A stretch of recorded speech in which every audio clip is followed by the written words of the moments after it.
What's up, guys? Breon Ansley here. 6 weeks out in prep for the Olympia contest in September, and I'm here at Venice, and we're getting ready to rock some quads today, all right? So come along with me. Let's rock out. I think, so the base today was to just really focus on all parts of the leg, starting with warming up with the knees and focusing on the kind of the conditioning of the quad.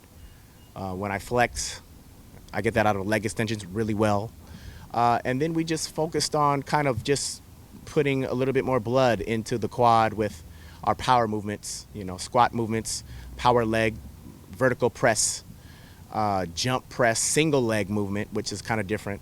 But I like that as far as an explosive movement. So we kind of just covered all angles as far as conditioning is concerned, as far as kind of more power movements for building the quad, and kind of just finishing up with just the overall shape of the quad,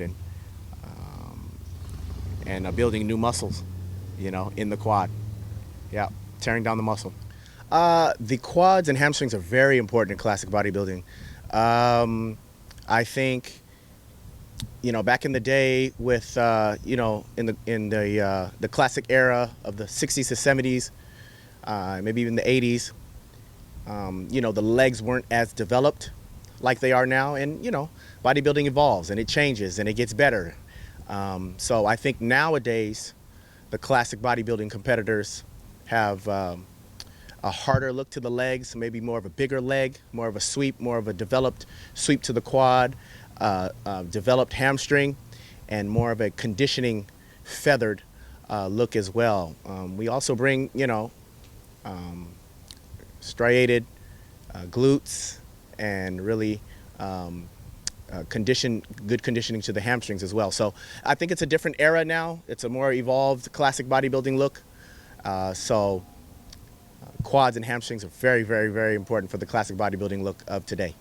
Yes, it does bother me a little bit. You know, I would like to eventually go to the classic bodybuilding trunks to where, you know, they're higher cut, and show our glutes a little bit, show the high hip flexor, you know, a little bit more. But, you know, I kind of cheated a little bit anyway, and kind of hiked my shorts up a little bit because, you know, I bring that to the table, you know, conditioned leg all the way around. So eventually we'll get there. But for right now, cheat your shorts if you got it. I think football and track and field gave me a big advantage in my leg development right now as far as bodybuilding is concerned. You know, all those sports consist of are fast twitch muscles, and really developing your fast twitch muscles, and really developing, you know, running all day, squats, power, your base. So, you know, the leg development was already in full swing by the time I got into bodybuilding. So it helped me out a great deal. And I'm just now honing in on it and fine-tuning it all. Yeah, my quads have always responded well from the jump. I've always been a hyper-responsive quad developer, even more so than my upper body. So yeah, I've never had problems with my quads. Now I've had to work more so to have my upper body catch up with my legs. But I guess it's a good thing to have. I think all of the above helped in my leg development, you know, playing sports and starting with running up hills with my dad with weights on my back. You know, I started that before I was even in high school. And then getting into a strength and conditioning program in high school, then into an elite level strength and conditioning program in college. And, you know, it encompassed it all. We did sprints, gassers, you know, we would lift heavy weights, we would go for reps, we would go for one rep maxes, you know, all of the above, man. It encompassed it all, and I think that having that in my background really helped with my leg development and the conditioned look of the leg, and you know, just the completeness of the quads and the calves. So I'm very grateful. Where I think a lot of guys go wrong is where they train their quads is they they don't really have good mind-muscle connection. You know, they're not, if they're squatting or if whatever the exercise they're doing, they're not just really making sure they're feeling the muscle in itself, and kind of just isolating that muscle, whether it be quads. You know, they have, you know, their glutes might take over, hamstrings might take over a little bit. I suggest stopping for a second. If your glutes and your hamstrings are taking over, you're supposed to be feeling your quads, and then taking a second and going right back to it, maybe 5 seconds or so, and going right back to it, because you don't want your second and third muscles to take over, because then you're not really breaking down the specific area and creating new muscle in that specific area. Quads is what we're talking about. So maybe stop for a second, pause, and continue on till failure, baby. Quads responding to high volume. Yes, I agree with quads responding to a higher volume of the type of training. I think definitely the big muscles in our body, which are the quads or legs in general, quads, hamstrings, glutes, calves, and back, I think need high volume, 30, like you mentioned, 30 sets or so, more or less. But as long as you break them down and really tear them down, you know, go till failure, and really give maximum effort for those big muscle groups, because they need it to grow. And we're not talking about just to grow. We're talking about to develop into, you know, a high level classic bodybuilding or bodybuilding competitor. So have at it. My leg training hasn't changed from when I was a 212 competitor. It's remained the same. I really tear it down the same way. Really tear it down the quads, the hams, the same way. High reps, high volume, heavy, burnout, failure. It hasn't changed a bit. Still really breaking down, creating new muscle for the leg development. Yes, there has been some, not big changes, but some minor changes on how I train my legs.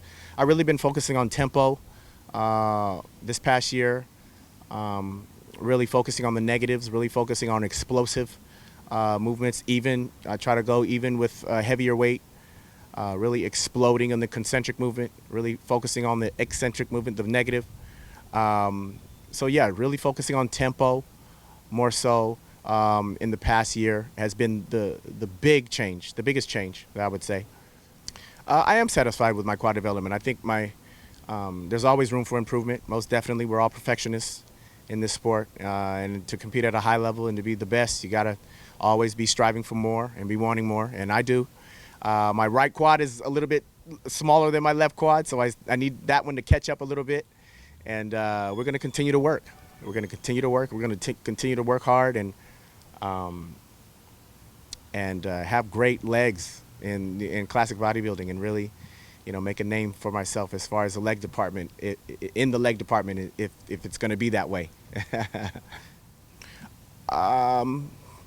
No, I don't think squats are absolutely necessary. I think there's a lot of different movements you can use to build the quads, with lunges, with leg press, with you know, different types of movements for the legs, hack squat. You know, there's all different types of movements out there. The leg extension, you can walk on this. You can even walk on the stairs. You know, the Stairmaster to build quads. So I don't think squats are absolutely necessary to build quads. It is a great movement for building a nice quad and a nice sweep and developed quad. But I don't think it's the necessary, you know, the absolute necessary and only movement out there. There's others, but squats, although is a good base to have, you know, for that is a good base and a good core movement for your quad. So it's good to have a good squat base. Someone can definitely build their quads with moderate weight and higher reps. I think, again, if you focus on your tempo, you're really focusing on squeezing both concentric and eccentric movements. You really go till failure. If you have to do 50, 60, 70 reps, with a lighter weight, you could do that, and I think you'll be just fine in building your quads the same as if you were doing heavier weight. I don't think the quads really necessarily understand, and they know what weight they're pushing or moving. They just understand exertion. So yeah, take that and run with it, just as far as exertion and how you do the specific exercise. Hey guys, so that wraps up our quad day. I hope you guys enjoyed. Stay tuned on musculardevelopment.com for more videos leading up to this year's Olympia contest in September. And until next time, baby. See you later.